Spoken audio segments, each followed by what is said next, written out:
When you put all of your energy in fighting a battle of life and death, what happens when you actually win? Does surviving mean everything is automatically fine and things go back to normal? That's something a Brookings man has had to come to terms with. You might recognize Nick Wendell. He's the executive director of the Board of Technical Education, a city council member, and founder of a charity that gives birthday boxes to children in need. He's been on KELOLAND News for all those reasons, but now he's sharing a more personal story. In tonight's Eye on KELOLAND, Brady Mallory shows you how he wants to highlight the mental health journey of fighting cancer. At the beginning of every day, Nick Wendell is in a race. For me, running is a chance to kind of reset the day. He's finding his stride again. And this place has a little slower pace. It was somewhere when I was able to be a little more mobile, but maybe not up to running speed yet. I would often come here. And after countless miles, it always feels good when Wendell can get where he's going and finish. That's true for running and for his own personal marathon. I had thyroid cancer, which took me on a really interesting journey of surgeries and kind of radical treatments, and had a couple of reoccurrences. That diagnosis came in 2015. On April Fool's Day. Kind of the ultimate cosmic joke, I suppose. Wendell outran that cancer and beat it. But another monster wasn't far behind and caught up with him last year. And it started again. This time the cancer was a deep tissue sarcoma, more aggressive and deadlier. And it was growing right in the very center of my body. So it was connected to my spinal column, it was connected to my rib cage and my lungs. Another invasive surgery and grueling treatment left Wendell weak. Here he is in the hospital with his daughter, Amelia, holding on tight to every precious moment because an uncertain future threatened to pull them away. That's why, when this happened, it was a celebration. Wendell beat his cancer and is now in remission, and he couldn't be more thankful. He would soon find himself stuck between this happy ending and a depressing beginning he wasn't expecting. I found myself really having to confront, like this depression and anxiety that came with surviving cancer. We typically think of fighting cancer in just two ways. You either survive it or you don't.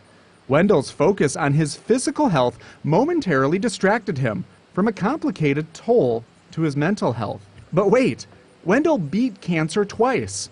Shouldn't he have been on cloud nine? He wondered the same thing. Most of us know somebody who may have lost their lives to cancer, or we know people who have lost loved ones to cancer.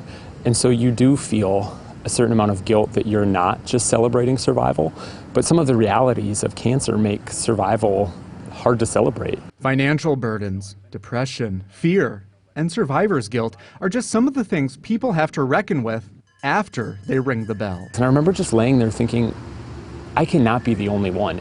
Don't misunderstand Wendell. He's not complaining and knows he's supremely blessed to be alive when so many others aren't. But he says people who fight or survive cancer need another type of medicine. Access to quality mental health care, in particular in the upper Midwest, can be challenging. In rural communities can be challenging. So it's access to quality care, but it's also giving people the language to talk about what a mental health journey can look like. It's early, but Wendell has begun working with local physicians, researchers, and nonprofits like the American Cancer Society to help find ways to give survivors better access to mental health aftercare. Talking with Nick, he makes some very valid points about his, if you will, PTSD. Melissa McCauley with the American Cancer Society says the organization helps connect people with the resources they need to not only heal physically, but emotionally and mentally. It is so important to remember the fact that cancer doesn't define you. It is something that you're fighting, and you're not alone. As for Nick Wendell, after a tough few years, he's finding his stride again. Cancer survival is a journey into itself, and I think moving into remission had some surprises for me. I'm kind of thankful to feel like I'm on the other side of it, but maybe more empathetic and stronger than I was before. With cancer, mental health, or even running, oftentimes there is no there to get to, because once you finish one race, there's always a new one waiting for you. Wendell shows us all you can do is move forward. Take a deep breath and just keep going. But the reality of cancer survivorship is that there is a life after cancer. As I said, if you're really fortunate like I am, you will go into remission, but you'll still have a whole lot of work to do. With Eye on KELOLAND, I'm Brady Mallory. Wendell is a speaker at the American Cancer Society's fundraiser, which was postponed due to the pandemic. The Holiday for Hope is a virtual gala on November 19th. The money raised will help with cancer research to find treatment, cures, and support for possibly you or your loved one going through cancer. There's still time to get involved. We've included the information under this story at KELOLAND.com.